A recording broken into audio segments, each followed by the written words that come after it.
Pasig City Mayor Vico Sotto has ordered the shutdown of Royana.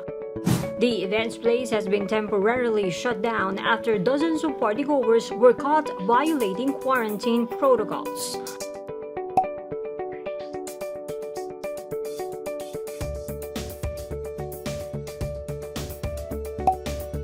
Large gatherings are prohibited while the ECQ or the Enhanced Community Quarantine is enforced in Metro Manila.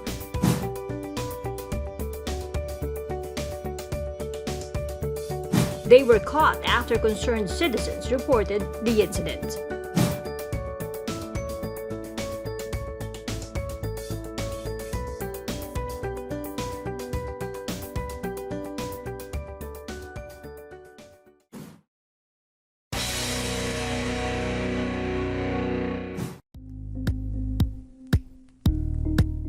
Thank you for watching Politico TV. Please like and subscribe to our channel for more videos.